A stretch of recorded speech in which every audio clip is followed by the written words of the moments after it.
Good morning. Thank you for joining us. My name is Rachel Perry, Regional Vice President with Merrimack County Savings Bank. Also with me today. My name is Ashley Dietz. I'm a universal banker at our Main Street location. And I'm Brittany Saucier. I'm the AVP Branch and Business Development Manager at our Concord downtown location. So today we'll be talking to you about common scams that we've been seeing in the banking industry. Help us help you protect your money. Criminals are becoming wise to bank protections. They're doing their best to find new ways to run scams. You have to recognize their tricks. We'll show you what to do when someone tries to bamboozle you out of your hard-earned cash. The agenda, a few things we'll be going over. Who are scammers targeting? Types of scams. I'm being scammed. Now what do I do? Types of fraudulent checks. Questions to ask yourself. Important takeaways.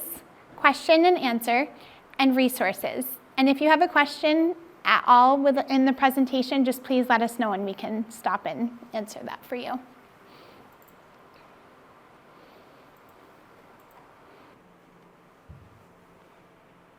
Who scammers are targeting? So unlike fraudsters who take your money without your permission, scammers trick you into giving them your money or trick you into giving them access to your personal information. Every day, scammers are increasingly targeting seniors, leading to billions of dollars in losses annually. As of 2022, there were 88,262 complaints of fraud from people age 60 plus, according to the NCOA, National Committee of Aging. 1 in 5 seniors is a victim of financial exploitation. The types of scams we'll be covering today are the most common scams that we're seeing currently across the banking industry as a whole. Those include family imposter, government imposter, money mule, romance scams, tech support scams, and lottery scams. The first one, family imposter scam. This is when scammers prey on fear your loved one is in danger and needs help. Excuse me. They impersonate a relative claiming they're in trouble and need money immediately. Typically with these customers, we have someone coming in to do a wire transfer because their grandson is trapped in Mexico and they got a ransom call that if they don't send $5,000 immediately, then they're going to harm the grandson. So this is what we see for family imposter. Some clues to notify that this is a family imposter. You can hang up and actually call your grandson and see if he really is in Mexico and if he does need help. Or you can call your son or daughter and see where their child is. Those are just some ways. You always want to get your family involved. You don't want to just sit on the phone by yourself and think about it because they are very manipulative and they can really coerce you into doing something that you shouldn't do, and your grandson is most likely not in a Mexican jail. Odds are they're probably also not going to tell you not to tell anyone that they had this conversation, that it's completely confidential, that they're doing you a favor, and using your tools, identifying red flags, and just definitely go with your gut. If someone's telling you not to tell your family members or the local police department or someone that you feel comfortable in trusting your information with, odds are I would hang up the phone. Fraudsters are getting really tricky nowadays. So if you are on social media, what they're doing is they're researching your profiles. They're researching your family connections. So when they call you, they know exactly what to call your relative, your grandson, your granddaughter by their nickname, because that information is accessible through social media. And that's how they get to you. So again, as Brittany and Ashley are saying, if you ever receive a phone call, Grammy, Grampy, I'm stuck overseas. I need so much money right now in order to get home. Can you please help me? And one thing to look out for is if they're asking you to rush, that it's an emergency, you have to act now. That is another red flag. If you receive one of these phone calls, hang up, call that relative on the phone number that you have saved in your phone. Another one is the grandparent scam. So this is the same type of situation, but specifically for a grandparent. So the scammers call claiming to be a grandchild in serious trouble and in need of money immediately. They might say they're stranded or have been mugged and call in the middle of the night to add to the urgency and confusion. Once the money is wired, the victim later finds out that it wasn't their grandchild they were helping, it was a criminal. This is, like we mentioned, another just scams all around. A great information piece to know is just do not answer the phone. If they leave a message and it's somebody legitimate, your doctor's office, you can call them back, but do not answer the phone if it's a number you don't recognize. That's going to be the #1 way to prevent yourself being in a scam. Government imposter scam. So by using your fear of being on the wrong side of the law, a scammer will claim you have committed a crime, missed a payment, or owe the government back taxes. So one of the biggest trends that we're seeing right now is the IRS scam, where you all of a sudden get an email advising you to call a support number. They have the logo of the IRS. They have, an agent's name. They're very pleasant in the email, and come to find out, once you call that number, they're now advising you to go buy gift cards or invest your money in cryptocurrency like Bitcoin. So the biggest piece of this is reminding yourself, the IRS likes to reach out to you via mail. Typically, if you have filed your taxes or you have a constant communication with someone like a tax prepper, or you have, a lawyer who takes over some of your funds, or you do your taxes yourself, you have that information. So using those tools of keeping in the background that the history shows you've paid your taxes. Same thing with the FBI or a police warrant. You get an email saying the police has issued a warrant for your arrest, or you get a very frantic phone call advising you not to put the phone down, advising you not to call 911 or your local police station. Issuing a warrant has to be done in person. So a lot of big red flags there with someone trying to communicate with you via the phone, especially via text. If you get a text that's not like a 6-digit phone number or a random phone number, or potentially coming from an email that has a domain name that has nothing to do with the conversation that you're having with this person, always put the phone down.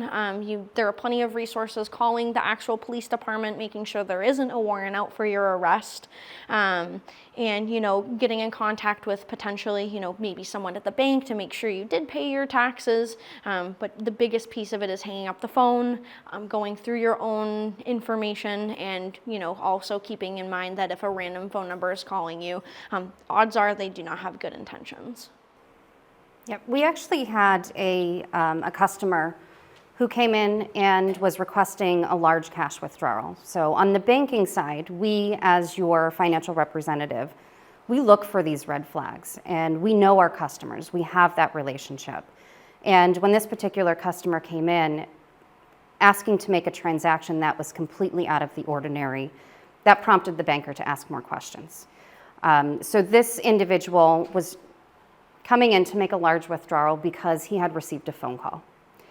He said the phone call came from the police department, that they were on their way to arrest this individual because they had found explicit images on his computer. Now, our customer knew that was not the case, but it's a very scary phone call to get. So they came in to make this withdrawal. Because the banker asked the right questions and knew this customer, we were able to get the full story. The customer was being scammed. I'll tell you this, if the police or a government agency is on their way to make an arrest or to issue a warrant, they're not going to give you a heads up, right? They're not going to call you ahead of time. They're just going to show up. So if you or a family member or a friend receive a call like this, advise them to hang up and contact the actual police department or the actual federal agency. That is a key advice for government scams. Yes? The sequence is, let's go to the email. So you get an email IRS, call this toll-free number, and then the sequence is, okay, you need to wire us money or a gift card or whatever. But step back from that. Sure. And you do call. You strongly suspect this is fraud, but you make that toll-free number. And so now they can see our number. Mm-hmm. Does that garnish them any more info? previously had? So I would say that if they have your email, it is a pretty good chance they already have your phone number. But I would say the only thing at that point you would be compromising would be your cell phone number or your landline. That's also public knowledge to a point. So I would say as long as they're not asking you to confirm your social security number, your address, kind of things along the lines of that to verify you. Example being, if you were to get someone who's posing as the bank, we have your social security number, we have your account number. Same thing with the IRS. There are different questions that a lot of these companies, government agencies, us specifically, we have migrated to a different set of randomized questions to verify you, that we could only be able to identify you by doing so. Last 4 digits of socials can be very compromised. Whole social security numbers can be compromised. A lot of people can be victims of identity theft without even knowing it. So if you were talking to someone over the phone and they are asking questions that the IRS should already have about you, that would also be a really good indicator to hang up the phone. But as far as calling the number and deciding to hang up, I would say as long as you didn't breach any other information, you might get a few more spam texts, you might get a few more emails, and you might get more phone calls with people posing to be someone they're not. You could always change your phone number if you'd like. I'm right there with you. That can be quite annoying, but I would say your phone number is essentially public knowledge. I can look you up in a phone book, I can Google you, I can find out the last cell phone number that you use. This is information that any one of us here in this room could obtain within 10 minutes, so. I will say, sorry, if you took their bait, you will be more susceptible, like she mentioned, to more calls and more texts, as they think you might actually fall for it next time. Okay. So it's best to not call the number. You can also look at the email address and hover over it. And if it's abcdefg@gmail.com, most likely it's a scam. If it's support@PayPal, customerservice.com, it's probably more legitimate. But at that point, you can go to the PayPal website and look for the customer service number, and odds are the numbers won't match. So you'll want to do your own research, not just act quickly and call the number that comes up on your screen. Good question, thank you. There we go. So a money mule. A money mule is someone who lets someone else use their bank account to transfer money, often keeping a little bit for themselves. Scammers making a tempting financial offer, but only after you help them. So, hey, I have a business opportunity for you, but you need to invest X, Y, and Z before you will even reap the reward. I also have a 10% commission fee, so make sure you're wiring money out in my name, please. They try to gain your trust and play on your emotions to get you to care. A lot of these callers or a lot of these emails will use very polite wording. Thank you, I appreciate your time. I recently got a text posing to be USPS, so the Postal Service, and at the end of their text it said, "Thank you so much for your time in working with USPS." I don't know if you've ever spoken to the Postal Service on the phone, but they are busy enough as it is. They don't have time to be polite, and I don't think they would be sending you a text unless you are enrolled in their notification services, which you would be seeing from the same number every single time. Money mules help international criminal networks steal money from individuals and businesses. An example that I've encountered in my position, I had a customer who lost over $80,000. Were we able to obtain that back? That is still in the works. However, she was instructed to make a cashier's check payable to a legitimate business on a legitimate account number at a legitimate bank on the other side of this country. That was targeted as the business now being instructed that they were receiving funds, and odds are they were the next piece to move the money again. So by the time the investigation could start, the average amount of money in that account at that time would probably not match the amount of money the person sent in the check. Some people will also be instructed to come into the banks with fake IDs, fake social security numbers, or potentially real ones where they have intercepted this information from normal people who were susceptible to the scam, and open up bank accounts in a fraudulent name, then receive funds, then go ahead and move the funds again, close out the account. It's almost like it never happened. So there are some big pieces. We've also noticed scams where people are legitimately showing up to people's houses to pick up cash in hand. That is also harder to trace as there is no footprint. A lot of people don't have cameras, especially here in Concord. We're a rural-ish area, so some of us even leave our doors unlocked still because we trust our community. So the money mule is the biggest piece in this, to essentially wash the money and really in turn make it like we can't even find out where the money came from, therefore there was no crime committed. Romance scams. This is one of the most popular scams that we're seeing currently. So scammers know millions of people use online dating. They are there too, these scammers, hiding behind fake profiles.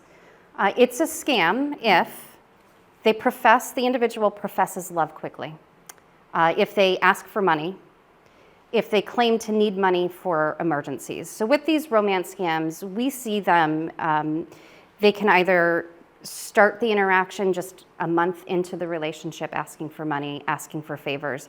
We've even seen these scams go out years.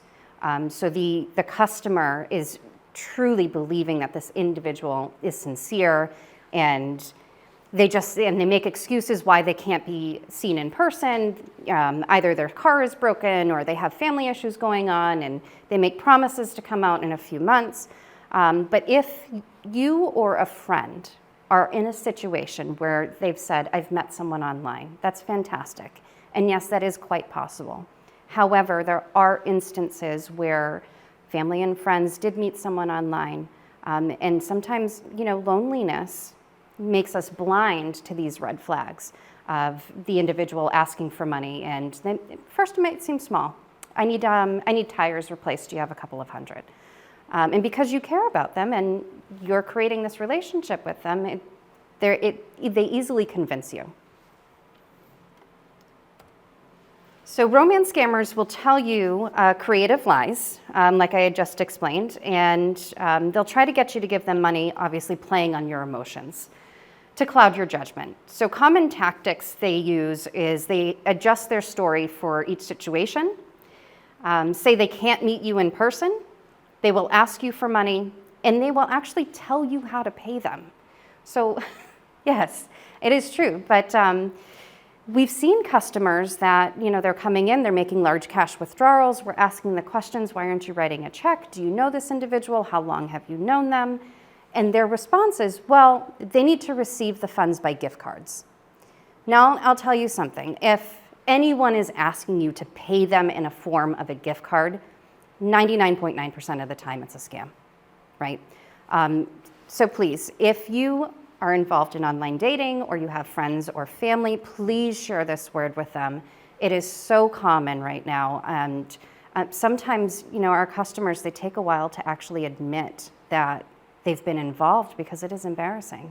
But right now it is a reality. So we want you to be aware that this is one of the biggest scams that we're seeing. Another popular one is the text scam. So scammers might pose as specialists claiming they are from a tech company reaching out to fix an issue for payment or access to your bank account. So this is when you're on your computer just doing X, Y, and Z and a pop-up comes up. Microsoft support, your computer has a virus. Click here or call this number and we can help you.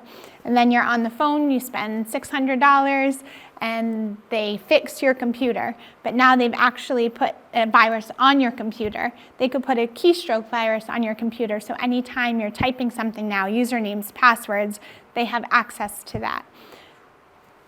We see this all the time. What you should do, hang up immediately. This is if they call you. Again, Microsoft isn't going to call you telling you have a virus on your computer, nor an antivirus. They won't call you either. Do not click on any links. Inform local law enforcement. Pass this information on to a friend.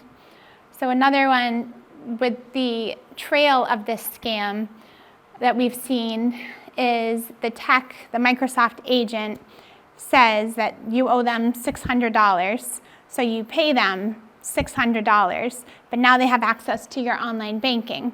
And in your online banking, they can actually do a mirror image of that shot and show that you actually paid an extra amount of money, or they paid you too much money. And they can manipulate the numbers that you're seeing on your computer, making it look like you actually have $60,000, and now you need to wire them the funds back because you overpaid them. So it's very important that if you do see the links, exit out, go to the Microsoft website. If you Google it, don't go to the first search option that comes up on Google. That's typically a paid advertisement. You'll want to go to the one that actually says www.microsoft.com, and then go to the support, and you'll see all their links under there. So you don't want to click on any links. You want to hang up immediately. Again, the best way is just not answer your phone. If they leave a message and it's a robotic voice, this is Microsoft, you have a virus on your computer, you just delete it. There's also a lot of apps out there if you do have smartphones. I know Verizon has one called Call Filter. So they will filter your calls coming in, and if it's more than likely scam, it'll block the call automatically. I have it on my phone, and I get a notification that says, scam call just blocked, and it was a 207 area code. So you can see the number that was calling you, just in case it wasn't a scam, you could call them back, but it does block all the common scam ones automatically, which is nice. But the down part to that, I will say, even our bank number, you can mask a phone number. So scammers have been masking the main number 225-2793 for Merrimack County Savings Bank. So it looks like your bank is calling you, and they pretend to be an individual from that bank. So you just have to be really careful. Again, hang up the phone, call your actual bank, ask for the person you typically work with.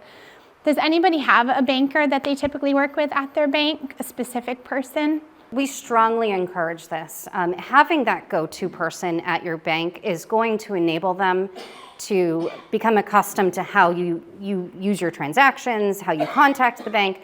So when your banker knows you, and unfortunately you might get involved in one of these scams, they're able to see those red flags. And because you have that relationship, your banker will sit you down and ask you more questions to identify if you are in fact involved in a scam. We truly, truly encourage that you have some type of relationship, one go-to person at your current bank, so to help you avoid being involved in this situation. And I will say, Brittany did mention the calls that come through and these individuals pretending to be from certain companies. There's also a text scam where you're on your computer, a pop-up comes up that you have a virus or you need to contact a particular company, and they give you a phone number. So it's not the scammer calling, the scammer gets you to call them, right?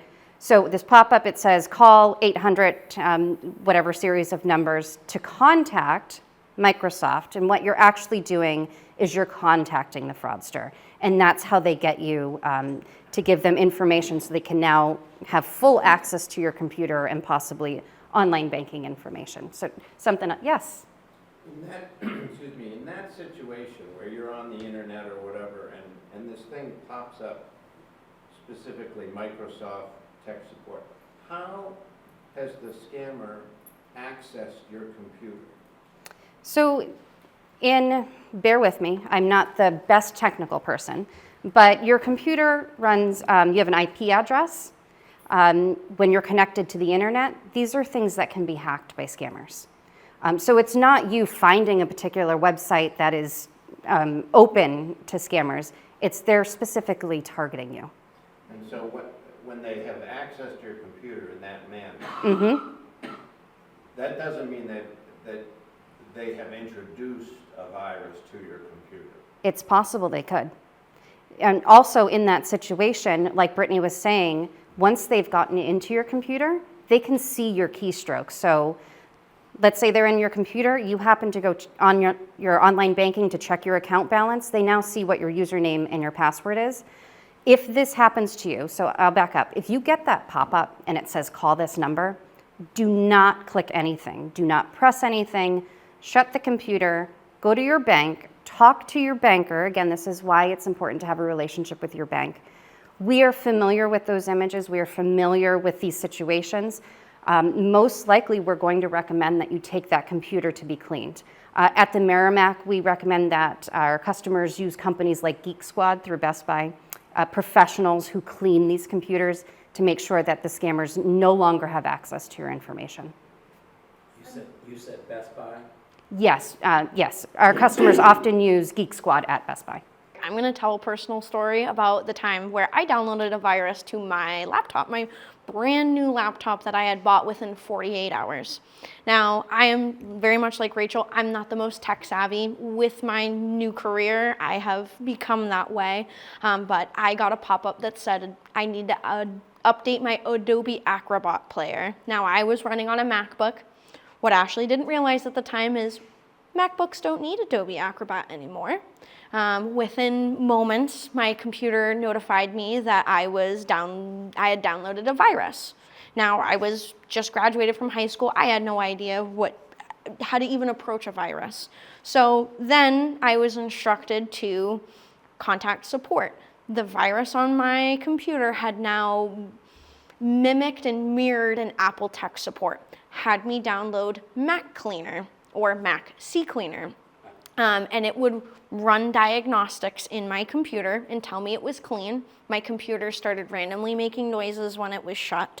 It couldn't run the internet anymore, and I had to take it to the Apple store to get it completely cleaned. Even after that, I still kept finding the files in my downloads, in my history. I had to take it back. And what Apple had explained to me is once I had downloaded this Mac Keeper Cleaner, I had opened up a window for it to just continuously re-download itself. So like Rachel said, it might be worth getting a second opinion from somewhere like Geek Squad, because even I was susceptible to a fake malware cleaner on my computer. And it just continued to happen repetitively. It was something I was extremely embarrassed about at the time because I had completely destroyed a very expensive laptop, but it was a lesson learned that the moment something seemed off, that is why I have the support through the company that I do, so I can just take it, they can clean it, they can look it over and give me that peace of mind.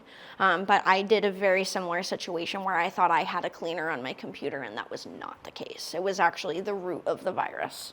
So definitely be mindful of when you download the cleaners, because I know there are imposters posing as Norton Security where they do background checks beneath your computer and the insides, and it'll tell you it's clean, but is an actual fraudulent scanner, and they just want to continue to go through the virus and continue to use your computer the way that they want to. So it can be very scary. But this story just demonstrates the complexity Yes. in today's environment. Yep. You said you took it back to Apple Yes. and had them clean it. Yep. Shame on them Absolutely. for not repairing it because it was an Apple product. Yep. It might have been fault of my own. I might have done it all over again. Who knows? I was a child at the time, basically. But moral of the story is, even if looks can be very deceiving. So another one is the lottery scam. So this is where scammers play on your hope something positive is going to happen. They will claim you have won a prize or a large sum of money, but you need to pay a fee up front to receive it. So this is if you get something in the mail. You won the African lottery. You won $50,000.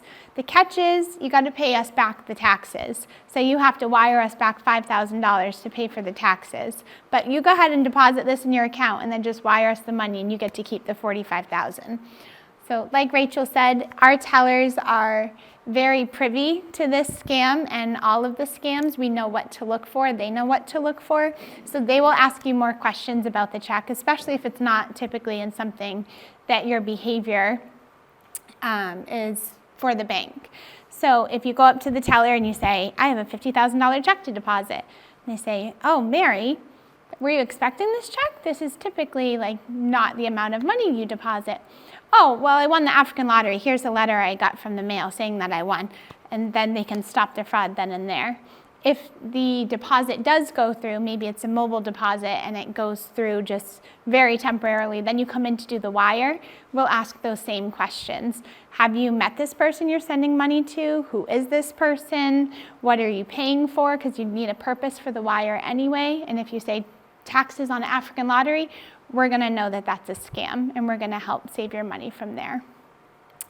Another example, kind of like the lottery scam, like the Publishers Clearinghouse. People come in with checks from the Publishers Clearinghouse that they won $50,000, $100,000, $1 million. We're like, we're so sorry, we hate to tell you this is a scam. Were you on TV? Did someone come up to your door with this big giant check? If not, probably a scam. Also, if you're not playing the African lottery, you're not going to win the African lottery. Types of fraudulent checks. Counterfeit checks. Counterfeit checks include any checks that have been created to steal money from someone.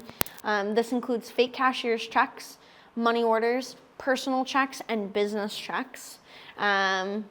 Altered wash checks, the most common type of fraudulent check. It involves altering the payee name, amount, or both. So this is taking a legitimate check from a business, from a person. They could have intercepted it via the mail, and then completely changing all of the information on it. Create whoever payee they want to have on there, change the amount. Also really good rule of thumb, using black ink versus any other inks for pens, it is harder to wash that out of a check. Ashley, I just want to mention the altered wash checks.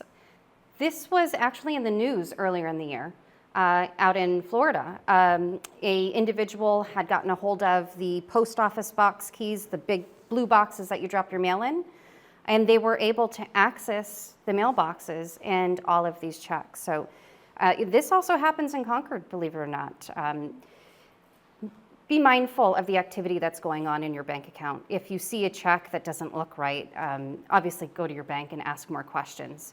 And just like Ashley was explaining, these fraudsters, they'll take the checks, they have this way of wiping the ink off, making it payable to another individual, or also we've seen, as Ashley will speak about, the forged endorsement where they get a copy of a blank check of yours. The other piece too is if you receive a check in the mail and it's signed by someone like Oprah Winfrey or a celebrity, definitely going to your bank and verifying that signature. Definitely looking at each piece of the check when you receive something, especially that you didn't expect, being mindful of how it was endorsed, was it written out to just you? Do you have something next to your name? Does it look generic? Forged endorsements, like I just said, it normally involves a stolen check by less sophisticated criminals looking for quick money to steal and perhaps feed a habit or addiction. Really, just like I said, people can pose as others to try to cash forged endorsed checks or wash checks, and it is typically like I said, less sophisticated. It is not as complex as some of the other ones that we have spoken about today, but it doesn't mean that people aren't susceptible to it still. I'm being scammed, now what? Think you might be involved in a scam, here's what to do. Slow down. A very psychological tactic that they like to use is they put you into a fight or flight mode. Like Rachel was saying before, if you feel rushed, if they're telling you that this is extremely time sensitive, they are essentially putting on your goggles for tunnel vision and treating the situation just as they want it to, like you are going to ignore all of the red flags that are in front of you. Never transfer money. So if someone is, again, making you feel a little abrupt about, some of their demands, don't transfer money until you have all the facts. Doing a follow-up call, calling the number that you usually do if it is a company you usually work with. If it is, like I said, out of thin air, a simple Google search or, a phone call to someone that you trust and maybe they can help you with the situation. I know families are there for each other, so using those types of tools and making someone else aware of the situation too, because they might see red flags that you do not. Contact your bank right away. So like Rachel was saying, we're there for you. We're there to help you. We're not there to pass judgment. We're not there to make you feel embarrassed. We're not there to give our own personal opinion. We're going to tell you the facts, and we're going to tell you the next steps that you can take to protect yourself going forward, especially if the transaction has already been made. Report your experience to reportfraud.ftc.gov. So very intricate details are used for each victim.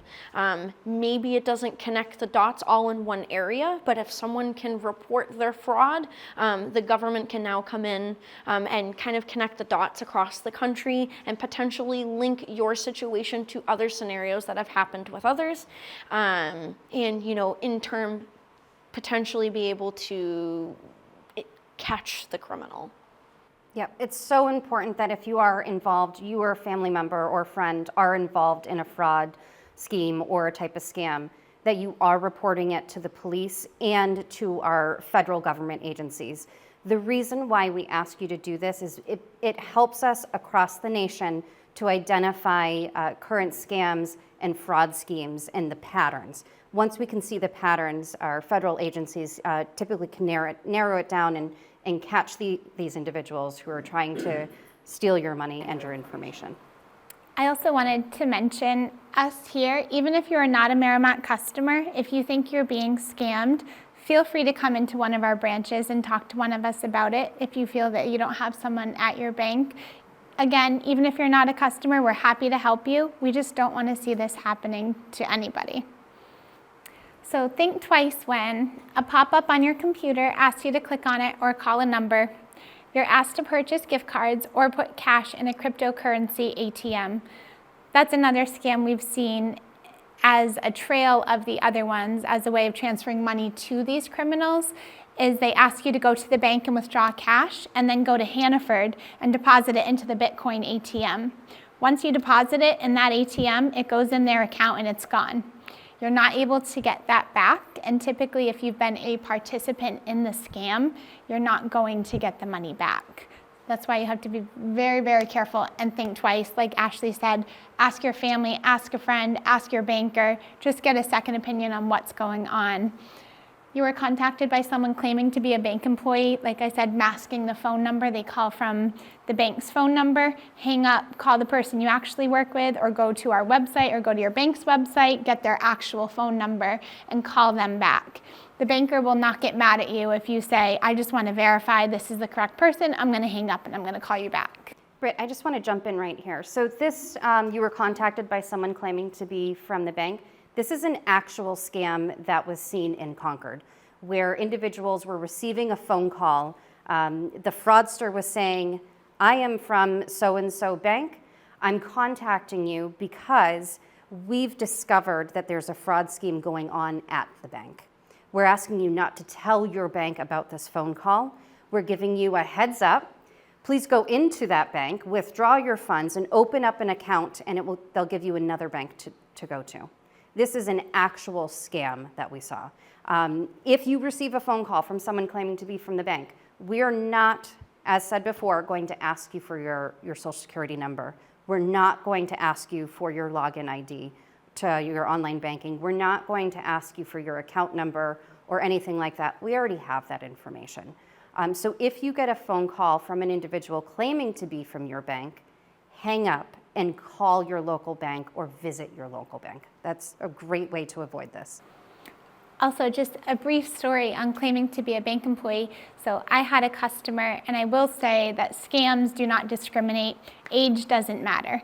My customer was 20-something, and they came in, and they told me that they had fallen victim to a scam. And I asked more questions. What happened? How did this initiate? They got a call from somebody claiming to be a bank employee from our fraud center. And they said, we're doing an internal investigation of the tellers at Merrimack County Savings Bank. So I need you to go into your bank, and I need you to withdraw $10,000 in cash and put it into this Bank of America account through their ATM. That way you don't have to answer questions with the tellers or anything like that.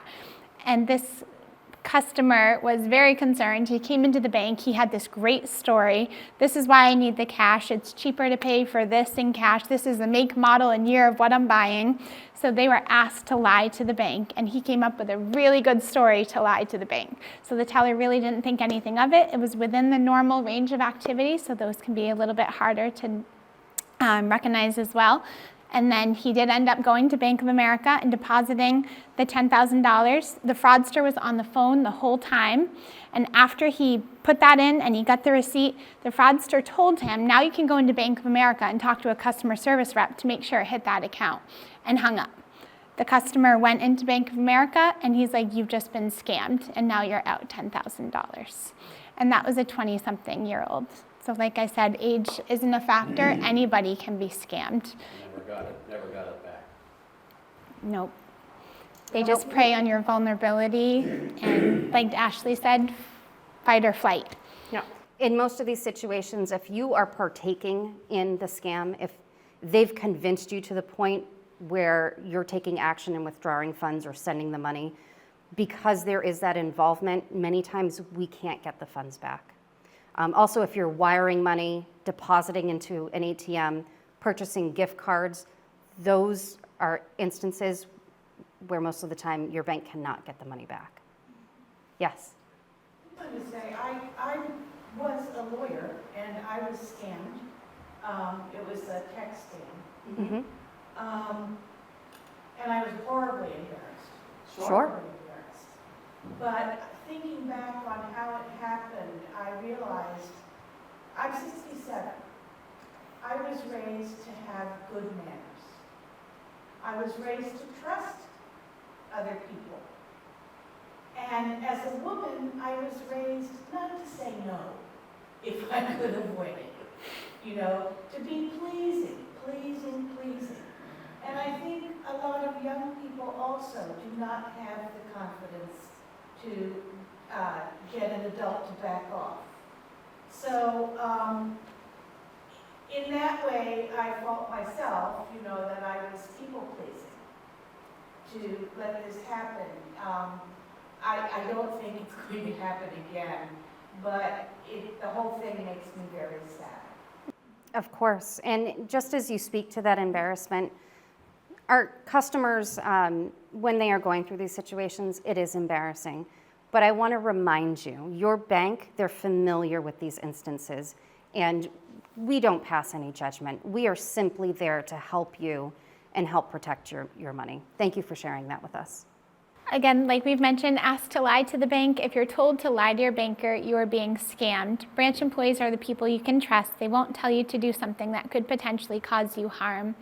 A lot of lies that we see, someone comes in to withdraw cash, again, not their normal of activity.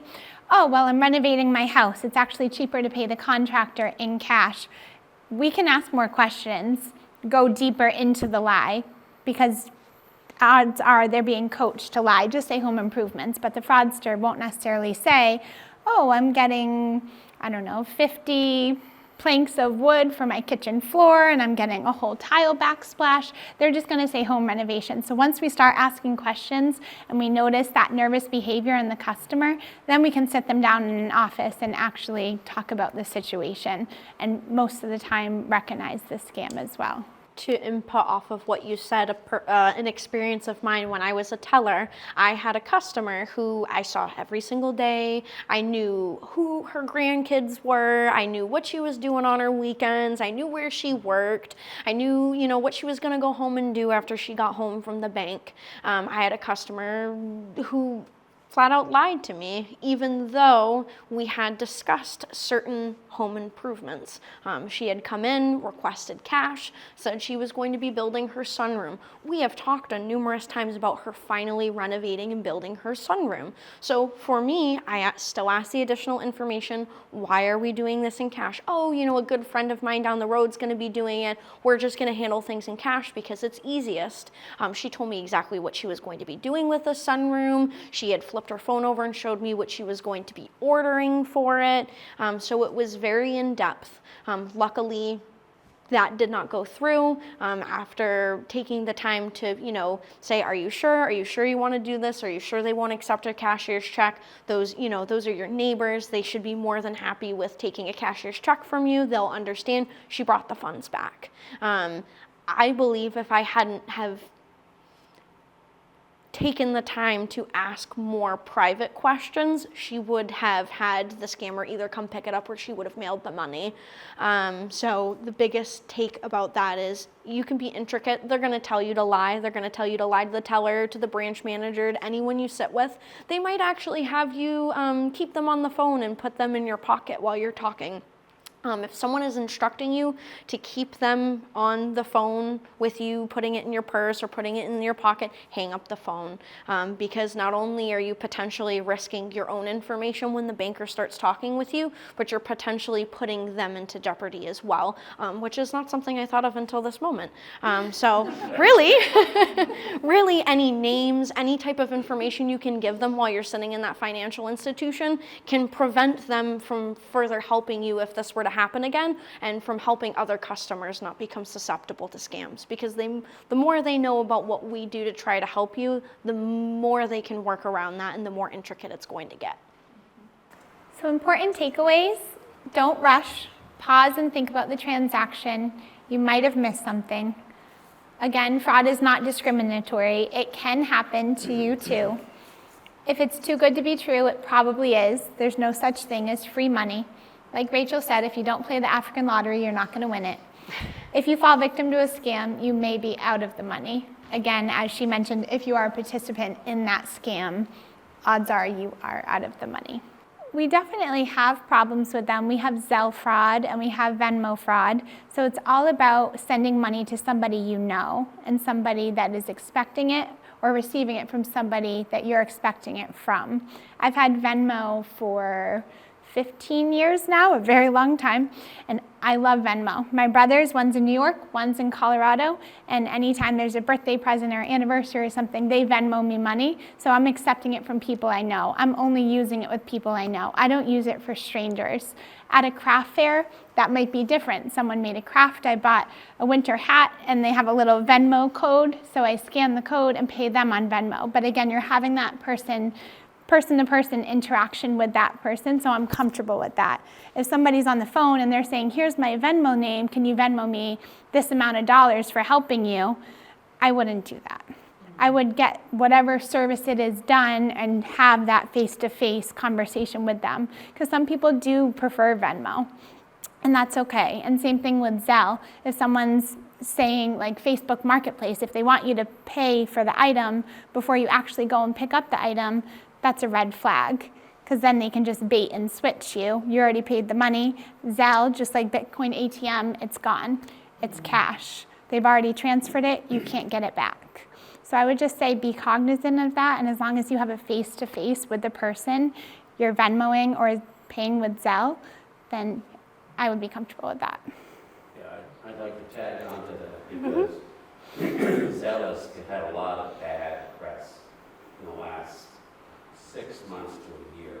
A lot of banks, Bank of America being one, has been characterized as being abused and not reimbursing customers on Zelle accounts when they've been scammed. And it seems almost that the banks, in many of the articles I've read, it's strongly implying that the banks were not being observant enough or careful enough in some of these transactions.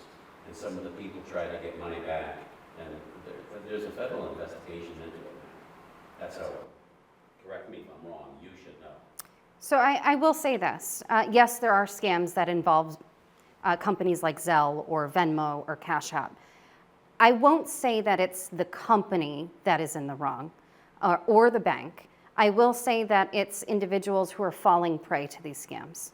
And once you participate in sending those funds from your account to someone else, because you have participated, it makes it that much harder for your bank to reimburse you or for us to catch the scammer. Because once they have the money, that account they created, they've deleted, it's gone, and it's so much harder to catch them. So Again, I wouldn't say it's the company. I would say just be mindful. If you're sending money electronically, you truly know who you're sending that money to.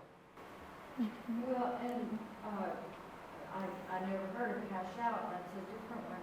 You know, you have this, download this app, download that app. How do you know the apps themselves are legit? That Yes. someone Mhm. has not created this app and they're just gathering all this banking information and do whatever? Great question.